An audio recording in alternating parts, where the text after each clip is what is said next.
सुप्रभात, अभिनंदन, आभार दोस्तों। आज मैं लेकर आया हूँ 17 जुलाई 2022 ईस्वी का करंट अफेयर्स।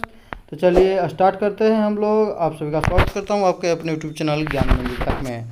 तो आज का पहला क्वेश्चन हो जाएगा दोस्तों कि हाल ही में McMahon Line a century of discord पुस्तक का विमोचन किया गया। इसके लेखक कौन है दोस्तों?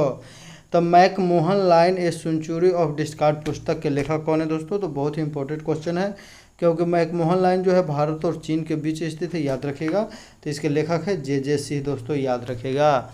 ये पहले हिमाचल प्रदेश के राज्यपाल भी रह चुके हैं दोस्तों, सिक्किम के भी रह चुके, सिक्किम के राज्यपाल रह चुके हैं। तो हिमाचल प्रदेश के राज्यपाल राजेंद्र विश्वनाथ के द्वारा यह पुस्तक का लॉन्च किया गया, याद रखिएगा। हिमाचल प्रदेश के राज्यपाल कौन है दोस्तों? तो राजेंद्र विश्वनाथ। भारत पाकिस्तान के बीच सीमा रेखा, भारत और चीन के बीच हो जाएगा दोस्तों। भारत और चीन के बीच सीमा रेखा है मैकमोहन रेखा। भारत और पाकिस्तान के बीच है रेड क्लिफ दोस्तों। अष्टांग योग पुस्तक के लेखक कौन है? तो सोनू फोगाट दोस्तों, अष्टांग योग। लोकतंत्र के स्वर और रिपब्लिक एथिक पुस्तक के लेखक कौन है? तो लोकतंत्र के स्वर और रिपब्लिक एथिक पुस्तक जो दोनों हैं जो दोस्तों भाषणों का संग्रह है। तो किसके भाषणों का संग्रह है? तो राष्ट्रपति के भाषणों का संग्रह है, याद रखिएगा दोस्तों। द इंडिया स्टोरी पुस्तक के लेखक बहुत ही फेमस चर्चित व्यक्ति थे बिमल जलान, जो कि आरबीआई के पूर्व गवर्नर जनरल भी रह चुके हैं दोस्तों। द बॉय हो वाट ए कॉन्स्टिट्यूशन, याद रखिएगा। The boy who watt a constitution पुस्तक के लेखक राजेश तलवार दोस्तों। टॉम्ब ऑफ सैंड सबसे इंपॉर्टेंट क्वेश्चन है दोस्तों, VBI आप लोग किसी न किसी एग्जाम में पूछेगा कि टॉम्ब ऑफ सैंड पुस्तक के लेखक कौन है? तो गीतांजलि श्री, जिन्हें अंतर्राष्ट्रीय बुकर पुरस्कार 2022 से सम्मानित किया गया दोस्तों। इसका अंग्रेजी अनुवाद किया था डेजी रॉकवेल ने, याद रखिएगा दोस्तों। अगला क्वेश्चन हो जाएगा दोस्तों, दूसरा क्वेश्चन हो जाएगा कि प्रतिवर्ष 14 जुलाई को किस देश में वास्तिल दिवस मनाया जाता है? तो वास्तिल जो दोस्तों था एक भवन था। तो वास्तिल दिवस किस कहाँ पर मनाया जाता है दोस्तों? तो याद रखिएगा फ्रांस में। फ्रांस में 14 जुलाई दोस्तों, 14 जुलाई 1989 को जो है फ्रांस में दोस्तों आज़ाद हुआ, स्वतंत्र हुआ। उसी के उपलक्ष्य में वास्तिल दिवस मनाया जाता है। वास्तिल जो भवन था दोस्तों, वहीं पर बंदूक हथियार रखे जाते थे, अत्याचार वहीं से होता था। फ्रांस की जनता पर जो अत्याचार हुए, इन अत्याचारों का प्रतीक था वास्तिल का किला। 14 जुलाई 1789 की फ्रांस की जनता ने वास्तिल के किले को नष्ट कर दिया, याद रखिएगा। समानता, स्वतंत्रता और बंधुता का नारा किस क्रांति की देन है दोस्तों? तो फ्रांस की क्रांति की, याद रखिएगा दोस्तों। समानता, स्वतंत्रता और बंधुता, ये जो दोस्तों जोड़ा गया है, प्रस्तावना में जोड़ा गया है, समानता, स्वतंत्रता, अखंडता सब जो दोस्तों, तो फ्रांस की से ही लिया गया दोस्तों, याद रखिएगा। फ्रांस की क्रांति से ही उत्प्रेरित होकर जोड़ा गया है। फ्रांस की क्रांति में यह नारा किसने दिया था दोस्तों? तो रूसो, याद रखिएगा। दुनिया में सर्वाधिक दिनों तक शासन करने वाला व्यक्ति लुई 14वां, जो कि फ्रांस का शासक था दोस्तों, लुई 14वां। यूरोपीय संघ का 2022 में कौन सा अध्यक्ष जो दोस्तों अध्यक्षता करेगा? तो यूरोपीय संघ के 2022 में अध्यक्षता फ्रांस कर रहा है। मुख्यालय है इसका ब्रुसेल्स दोस्तों, याद रखिएगा।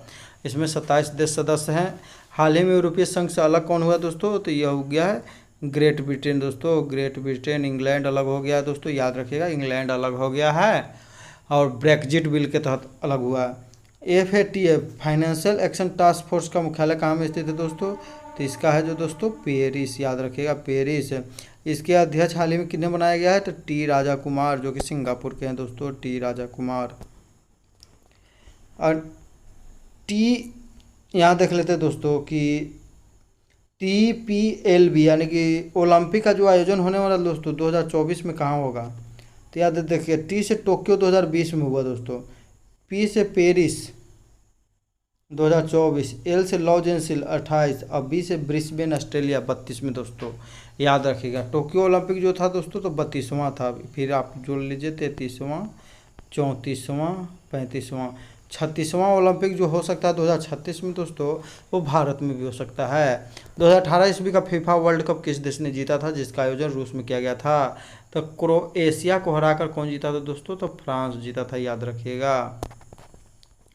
अगला क्वेश्चन हो जाएगा दोस्तों, नेक्स्ट क्वेश्चन, तीसरा क्वेश्चन है कि 16 जुलाई से 14 अगस्त 2022 तक किसके द्वारा 22वां भारत रंग महोत्सव 2022 आयोजित किया जाएगा। तो भारत रंग महोत्सव 2022 का आयोजन दोस्तों किसके द्वारा किया जाएगा? तो राष्ट्रीय नाट्य विश्वविद्यालय नई दिल्ली द्वारा, याद रखिएगा दोस्तों। राष्ट्रीय नाट्य विश्वविद्यालय नई दिल्ली के द्वारा आयोजित किया जाएगा भारत रंग महोत्सव दोस्तों, याद रखिएगा। अभी आज़ादी का अमृत महोत्सव मनाया जा रहा है स्वतंत्रता की 75वीं वर्षगांठ के अवसर पर, तो उन्हीं सभी के कारण दोस्तों ये भी मनाया जा रहा है। आज़ादी की अमृत महोत्सव के अवसर पर इसका आयोजन किया जा रहा है। 35वां सूरज कुंड अंतर्राष्ट्रीय शिल्प मेला 2022 में आयोजन कहाँ किया गया दोस्तों? तो सूरज कुंड अंतर्राष्ट्रीय शिल्प मेला दोस्तों फरीदाबाद हरियाणा। थीम स्टेट था जम्मू कश्मीर, जबकि पार्टनर इसका देश था दोस्तों स्टेट उज्बेकिस्तान दोस्तों।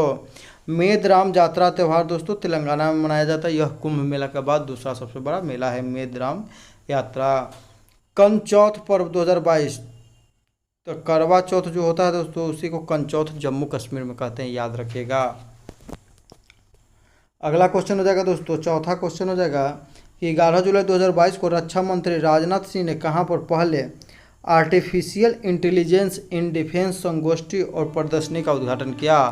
तो आर्टिफिशियल इंटेलिजेंस इन डिफेंस संगोष्ठी, यानी कि आर्टिफिशियल में जो दोस्तों इंटेलिजेंस में डिफेंस का उद्घाटन कहाँ किया गया दोस्तों? तो याद रखिएगा इसका उद्घाटन किया गया है नई दिल्ली में दोस्तों, याद रखिएगा कहाँ किया गया? नई दिल्ली। तो IIT हैदराबाद में प्रधान नवाचार केंद्र दोस्तों, नवाचार केंद्र तिहान का उद्घाटन, तिहान, याद रखिएगा दोस्तों। दिल्ली के नए उपराज्यपाल कौन है? तो विनय कुमार सक्सेना दोस्तों, अनिल बैजल के इस्तीफा देने के बाद। दिल्ली जो दोस्तों राजधानी क्षेत्र है, इसलिए वहाँ पर दोस्तों पुलिस का जो है कमान कौन संभालता है? तो केंद्र सरकार दोस्तों, याद रखिएगा। वहाँ पर कितने जो है मंत्री हो सकते हैं दोस्तों? तो 10% ही लोग मंत्री हो सकते हैं, जबकि भारत के अन्य स्टेट में 15% दोस्तों, याद रखिएगा। हरियाली महोत्सव 2022 का आयोजन दिल्ली में किया गया पर्यावरण मंत्रालय के द्वारा। पहला एलिवेटेड शहरी एक्सप्रेसवे द्वारिका एक्सप्रेसवे, जो कि हरियाणा को दिल्ली से जोड़ेगा, 29 किलोमीटर लंबा है दोस्तों। तो यह जो है पहला एलिवेटेड शहरी एक्सप्रेसवे दोस्तों, शहरी लग गया तो द्वारिका एक्सप्रेसवे हो जाएगा दोस्तों। अगला क्वेश्चन हो जाएगा दोस्तों कि जुलाई 2022 में जारी वैश्विक लैंगिक अंतराल सूचकांक 2022 में भारत को कौन सा स्थान प्राप्त हुआ है? तो एक कल भी वीडियो में हम बनाए थे दोस्तों कि इसमें लैंगिक अंतराल सूचकांक में दोस्तों भारत का स्थान जो है 146 देशों में जो दोस्तों 135वां स्थान प्राप्त हुआ दोस्तों, याद रखिएगा। तो लैंगिक अंतराल सूचकांक, लैंगिक में जो दोस्तों समानता कितना है, जितना ज़्यादा समानता होगा उतना ऊपर दोस्तों रैंक विश्व आर्थिक मंच के द्वारा जारी किया जाता है। विश्व आर्थिक मंच दोस्तों, याद रखिएगा। पहले स्थान पर आइसलैंड और अंतिम स्थान पर 146वें पर अफगानिस्तान। भारत की रैंक 135, 2021 में 140 था दोस्तों, जबकि पाकिस्तान की रैंक 145। विश्व खुशहाली सूचकांक में भारत की रैंक 136, जबकि पर्यावरण प्रदर्शन सूचकांक में भारत की रैंक 180। प्रेस फ्रीडम इंडेक्स दोस्तों, प्रेस फ्रीडम इंडेक्स, तो यह भारत 150। और वायु शक्ति सूचकांक में भारत जो है 3rd, यानी कि वायुसेना में के शक्ति में 3रे स्थान पर। अंतर्राष्ट्रीय T20 मैचों में लगातार 13 मैच जीतने का रिकॉर्ड रोहित शर्मा कप्तान के नाम दोस्तों, कप्तान के रूप में लगातार 13 मैच जीते हैं रोहित शर्मा ने दोस्तों अंतर्राष्ट्रीय T20 मैच। अगला क्वेश्चन हो जाएगा कि चर्चा में रहा supreme order of the Christ anthem किस देश का सर्वोच्च सम्मान है? तो supreme order of the Christ anthem दोस्तों, तो यह जो दोस्तों जापान का सर्वोच्च प्राइज है। हाल ही में यह किसे दिया गया दोस्तों? तो जापान के पूर्व प्रधानमंत्री जिनका हाल ही में नारा नामक शहर में मारकर हत्या कर दिया गया, गोली मारकर, शिंजो आबे, तो उन्हें को दिए जाने की घोषणा किया गया दोस्तों, जो कि जापान के सबसे लंबे समय तक प्रधानमंत्री रहने वाले व्यक्ति थे दोस्तों। तो हाल ही में यह पुरस्कार शिंजो आबे जापान के पूर्व प्रधानमंत्री को दिया गया। जापान के नारा शहर में गोली मारकर हत्या कर दी गई। शिंजो आबे को 2021 में पद्म विभूषण भारत दिया था और 2022 में नेताजी अवार्ड मिला दोस्तों, याद रखिएगा। भारत में मेट्रो रेल किसने शुरू किया? तो शिंजो आबे के समय में ही शुरू किया गया। क्वाड का शुभारंभ 2007 में शिंजो आबे के द्वारा किया गया। क्वाड में कौन कौन सा 10 देश है दोस्तों? तो क्वाड में भारत, जापान और अमेरिका, ऑस्ट्रेलिया दोस्तों। क्वाड का चौथा शिखर सम्मेलन हाल ही में 2022 में कहाँ में हुआ? तो जापान के टोक्यो में। 5वां ऑस्ट्रेलिया में होगा दोस्तों। हाल ही में हिलाल ए पाकिस्तान अवार्ड माइक्रोसॉफ्ट के संस्थापक बिल गेट्स को दिए जाने की घोषणा किया गया है, जो कि पाकिस्तान का दूसरा सर्वोच्च सम्मान है। पाकिस्तान का सर्वोच्च सम्मान दोस्तों निशान है पाकिस्तान, भारत के 2 व्यक्तियों को अभी तक मिला है, मोरारजी देसाई और दिलीप कुमार को दोस्तों याद रखिएगा। मोरारजी देसाई और दिलीप कुमार को मिला है यह पुरस्कार। अगला क्वेश्चन हो जाएगा दोस्तों कि हाल ही में किस राज्य सरकार ने अर्न विद लर्न योजना शुरू किया है। तो अर्न विद लर्न दोस्तों, तो अर्न विद लर्न यानी कि सीखने के साथ अर्न करना है, तो यह त्रिपुरा। कोरोना के बाद से दोस्तों स्कूलों में जो है दोस्तों नामांकन कम हो गया दोस्तों, और वहाँ से छोड़ के जो बच्चे गए हैं आ नहीं रहे हैं दोस्तों, याद रखिएगा उसी के लिए। विद्यालय चलो अभियान का हिस्सा होगा यह स्वयंसेवी को 500 रुपया दिए जाएंगे। स्कूल चलो अभियान जो है दोस्तों उत्तर प्रदेश सरकार के द्वारा श्रावस्ती से शुरू किया गया, याद रखिएगा। महाराजा वीर विक्रम टर्मिनल त्रिपुरा अगरतला में दोस्तों, बहुत ही इंपॉर्टेंट क्वेश्चन है दोस्तों। त्रिपुरा के नए मुख्यमंत्री डॉक्टर मानिक शाह। नई शिक्षा नीति को प्री प्राइमरी रूप से लागू करने वाला भारत का पहला राज्य दोस्तों उत्तराखंड, जबकि नई शिक्षा नीति को लागू करने वाला पहला राज्य कर्नाटक है दोस्तों। खर्ची महोत्सव त्रिपुरा राज्य में, जबकि कोकबोरोक त्रिपुरा राज्य का मूल भाषा है दोस्तों, याद रखिएगा। अगला क्वेश्चन हो जाएगा दोस्तों कि टाइम पत्रिका ने वर्ष 2022 में विश्व के सबसे सर्वश्रेष्ठ स्थानों की सूची में किन 2 भारतीय शहरों को शामिल किया है। तो विश्व के सबसे सर्वश्रेष्ठ स्थानों की सूची में किन 2 भारतीय शहरों को शामिल किया है दोस्तों, तो याद रखिएगा वो है अहमदाबाद और केरल दोस्तों। यूनेस्को के तहत वर्ल्ड हेरिटेज सिटी में शामिल होने वाला भारत का पहला शहर था अहमदाबाद दोस्तों, जो 2017 में। और टूरिज्म के कारण केरल को भी शामिल किया गया दोस्तों, शहर को और अहमदाबाद दोनों याद रखिएगा। इसमें जो है दोस्तों एडनबर्ग पहले स्थान पर दोस्तों, स्कॉटलैंड का शहर। केरल को इको टूरिज्म हॉट स्पॉट के रूप में चुना गया है। यूनेस्को के वर्ल्ड हेरिटेज सिटी में भारत का पहला शहर अहमदाबाद 2017 में, जबकि दूसरा शहर जयपुर 2019 में। साइलेंट वैली केरल में स्थित है, जो कि सिलिकॉन वैली बेंगलुरु में दोस्तों, याद रखिएगा। सिलिकॉन वैली कहाँ है दोस्तों, तो बेंगलुरु में। अहमदाबाद जो है काकरिया झील के किनारे स्थित है। काकरिया झील जो है दोस्तों उसी पर जो दोस्तों SBI का जो लोगो है दोस्तों ऐसा वो बनाया गया है। विक्रम साराभाई अंतरिक्ष केंद्र तिरुवनंतपुरम अध्यक्ष जो है इसके वर्तमान में उन्नी कृष्णन नैयर। भारत के अंतरिक्ष विज्ञान के जनक किन्हें कहा जाता है, तो विक्रम साराभाई दोस्तों। मैसूर के संस्थापक कौन थे, तो हैदर अली दोस्तों। उनके बेटे का नाम था टीपू सुल्तान। अंग्रेजों और दोस्तों हैदर अली के बीच 2 को जो युद्ध होता है दोस्तों, आंग्ल सिख मैसूर युद्ध, आंग्ल मैसूर युद्ध दोस्तों। तो आंग्ल मैसूर युद्ध पहला, दूसरा, तीसरा और चौथा लड़ता है टीपू सुल्तान। चौथा में 1799 ईस्वी में मारा जाता है टीपू सुल्तान दोस्तों, याद रखिएगा। इसी ने कहा था कि 100 दिन भेड़ों की तरह जीने से अच्छा कि एक दिन शेर की तरह जिया जाए। और टीपू सुल्तान अपने आप को मैसूर का शेर भी कहा करता था दोस्तों, याद रखिएगा।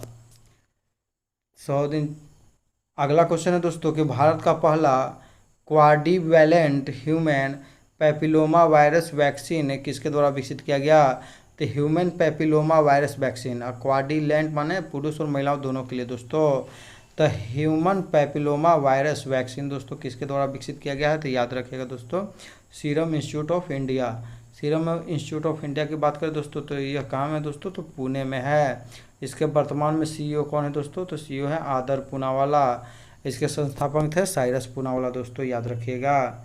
तो HPV ह्यूमन पैपिलोमा वायरस के कारण गर्भाशय कैंसर, जिसे सर्वाइकल कैंसर कहा जाता है दोस्तों, वह होता है जो कि दुनिया में सबसे अधिक कोई कैंसर होता है यही होता है दोस्तों। भारत में सबसे अधिक कैंसर क्या होता है दोस्तों, तो धूम्रपान करने के कारण मुंह का कैंसर होता है दोस्तों, याद रखिएगा। जुबा केसरी, जब 2 को मिला के आराम से पान पराग ये सब खा लेता है उसी से होता है मुंह कैंसर दोस्तों। भारत में सबसे अधिक यही कैंसर होता है। विश्व के पहले वैक्सीन की खोज दोस्तों एडवर्ड जेनर के द्वारा चेचक का टीका के रूप में किया गया था। चेचक का टीका सबसे पहले भारत विश्व का पहला वैक्सीन था। भारत जो है इससे अभी मुक्त है दोस्तों। मिशन इंद्रधनुष का संबंध किससे है दोस्तों, तो टीकाकरण से मिशन इंद्रधनुष दोस्तों, याद रखिएगा। इंद्रधनुष योजना संबंध है तो बैंकिंग से संबंधित है, याद रखिएगा दोस्तों। कोविशील्ड और कोवैक्सीन का निर्माता कंपनी, तो Covishield serum institute of India बनाया है, जबकि कोवैक्सीन बनाया है भारत बायोटेक दोस्तों। कोविशील्ड का जो उत्पादन किया जाता है दोस्तों सीरम इंस्टीट्यूट ऑफ इंडिया में, इसको बनाया है एस्ट्राजेनेका और कोलंबिया यूनिवर्सिटी मिलकर। कोलंबिया नहीं दोस्तों, दूसरा यूनिवर्सिटी है। कोबाल्ट 60 जो दोस्तों रेडियो एक्टिविटी समस्थानिक का प्रयोग रक्त कैंसर के लिए किया जाता है। कोबाल्ट 60 याद रखिएगा। आयोडीन 131 थायराइड के लिए। कार्बन 14 प्रणाली से जीवाश्म की आयु और यूरेनियम 235 डेटिंग प्रणाली से चट्टानों और पृथ्वी का आयु ज्ञात किया जाता है दोस्तों, याद रखिएगा। अगला क्वेश्चन हो जाएगा कि भारत का पहला कार्बन न्यूट्रल हवाई अड्डा कौन सा है। इंपॉर्टेंट क्वेश्चन है दोस्तों। भारत का पहला कार्बन न्यूट्रल हवाई अड्डा दोस्तों, यानी कि वहाँ पर कार्बन का उत्सर्जन नहीं किया जाएगा दोस्तों, तो यह है लेह हवाई अड्डा दोस्तों, याद रखिएगा। लेह हवाई अड्डा कहाँ में है, तो लद्दाख में दोस्तों। तो लेह हवाई अड्डा में हीटिंग और कुकिंग के लिए सौर ऊर्जा और जियोथर्मल ऊर्जा का प्रयोग किया जाता है दोस्तों, याद रखिएगा। लोसर फेस्टिवल लद्दाख में मनाया जाता है, जबकि लसांग फेस्टिवल सिक्किम में दोस्तों। भारत का सबसे बड़ा राष्ट्रीय उद्यान हेमिस नेशनल पार्क लद्दाख में है। भारत का सबसे छोटा राष्ट्रीय उद्यान south button Andaman Nicobar, south यानी कि दक्षिण में एकदम दोस्तों। लद्दाख का राजकीय पशु और राजकीय पक्षी क्या है, तो राजकीय पशु दोस्तों है स्नो लियोपर्ड दोस्तों, स्नो लियोपर्ड यानी कि हिम तेंदुआ जिसको बोलते हैं दोस्तों, हिम तेंदुआ। और राजकीय पक्षी है ब्लैक नेक क्रेन यानी काला गर्दन वाला क्रेन दोस्तों, याद रखिएगा। पक्षी हो जाएगा काला गर्दन वाला क्रेन। विश्व का सबसे ऊंचा ग्लेशियर जो दोस्तों सियाचिन ग्लेशियर किस घाटी में स्थित है, तो नुब्रा नदी घाटी में दोस्तों। और सियाचिन ग्लेशियर को जो अपने अधिकार में लेने के लिए भारत ने मेघदूत ऑपरेशन चलाया था दोस्तों, याद रखिएगा। 15वें वित्त आयोग में केंद्र और राज्यों में करों के बंटवारे में कितने प्रतिशत की कमी की गई है, तो 41% कर दिया गया। पहले यह 42% था, तो 1% की कमी किया गया दोस्तों। वित्त आयोग का गठन जो है अनुच्छेद 280 के तहत होता है, राष्ट्रपति करता है। इसके वर्तमान में 15वें वित्त आयोग के अध्यक्ष नंदकिशोर सिंह हैं। वित्त आयोग में कुल 5 सदस्य होते हैं दोस्तों, याद रखिएगा। दिया मिर्जा और अफरोज शाह को जो है महाराष्ट्र सरकार के द्वारा मदर टेरेसा मेमोरियल अवार्ड से सम्मानित किया गया है। तो दिया मिर्जा एक्ट्रेस है दोस्तों, इन्वायरमेंट के क्षेत्र में काम करती है। अफरोज शाह भी दोस्तों समुद्री कचरे को हटाने में काम करते हैं। केरल में पाया गया भारत का पहला मंकी पॉक्स मामला।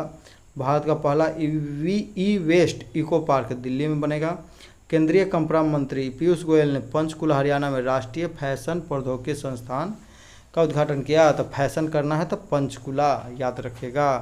पंचकुला हरियाणा। 14 जुलाई 2022 को I2U2 का पहला शिखर सम्मेलन आयोजित किया गया। इसका गठन अक्टूबर 2021 में हुआ। तो I2U2 में कौन कौन देश है दोस्तों, तो I2 का अर्थ है आई से 2 कंट्री यानी कि इंडिया प्लस इजराइल दोस्तों, और U2 से तो U से USA UAE दोस्तों।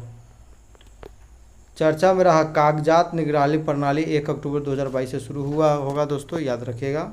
दुनिया का सबसे बड़ा टेलीस्कोप जेम्स वेब टेलीस्कोप ने ब्रह्मांड की पहली रंगीन छवि जारी की है। तो जेम्स वेब स्पेस टेलीस्कोप दोस्तों, याद रखिएगा। गति शक्ति विश्वविद्यालय बड़ौदा में स्थापित किया जाता है, जो पहले रेल यूनिवर्सिटी था दोस्तों, याद रखिएगा। नाटो के तकनीकी सहयोगी कार्यक्रम जो दोस्तों यूक्रेन शामिल हो चुका है। तो नाटो के तकनीकी सहयोगी कार्यक्रम में यूक्रेन शामिल हुआ है दोस्तों, याद रखिएगा दोस्तों। एशियाई अंडर-20 कुश्ती चैंपियनशिप दोस्तों, याद रखिएगा। कुश्ती चैंपियनशिप में भारत जो है कुल कितने पदक जीता, तो कुश्ती में जीता 22 पदक दोस्तों। 2-2 हाथ किया एकदम, तो 2-2 हाथ यानी कि 22 पदक। पिछला वीडियो में क्वेश्चन पूछा गया था दोस्तों कि विंबलडन ओपन में महिला एकल का खिताब किसने जीता। तो महिला एकल का खिताब जीती है एलिना रीवाकिना दोस्तों, याद रखिएगा। रीना कीवा किस देश के दोस्तों, तो कजाकिस्तान की, याद रखिएगा। बहुत इंपॉर्टेंट क्वेश्चन। किसे हराया है, तो उन्स जबूर को हराया है, जो कि ट्यूनिशिया के। दोनों ही महत्वपूर्ण है दोस्तों, बहुत ही इंपॉर्टेंट है। पुरुष एकल का खिताब जीता है नोवाक जोकोविच ने दोस्तों, याद रखिएगा। नोवाक जोकोविच प्रथम ऐसे खिलाड़ी हैं जो चारों ग्रैंड स्लैम में 80-80 मैच जीत गए हैं, याद रखिएगा दोस्तों। तो एलिना रीवाकिना कजाकिस्तान के हैं, उन्स जबूर को हराई है, जो कि ट्यूनिशिया के दोस्तों, याद रखिएगा। बहुत इंपॉर्टेंट क्वेश्चन है। सही उत्तर देने वाले लोग हैं study block, all topic clear, Viplav Biswas, Udaan, Krishna Kumar, Sujata कुमारी। इन सभी को मेरे तरफ से ढेरों सारे बधाई एवं शुभकामनाएं दोस्तों। आज का क्वेश्चन रहेगा जिसका आप लोग कमेंट करके जवाब दीजिएगा कि हाल ही में McMahon Line a century of discord पुस्तक के लेखक कौन है दोस्तों। तो McMahon Line a century of discord पुस्तक के लेखक कौन है दोस्तों, इसका आप लोग कमेंट करके जवाब दीजिएगा। लाइन 0 की बात करें दोस्तों, यह भारत और बांग्लादेश के बीच है लाइन 0 रेखा। तो इसको आप देखिए, McMahon Line a century of not star, इसका कमेंट करके जवाब दीजिए। वीडियो यदि अच्छा लगता है दोस्तों तो लाइक कीजिए, शेयर कीजिए, और चैनल पर नए हैं तो कृपया चैनल को सब्सक्राइब करें। दोस्तों वीडियो को पूरा देखने के लिए धन्यवाद। जय हिंद, जय भारत, वंदे मातरम दोस्तों।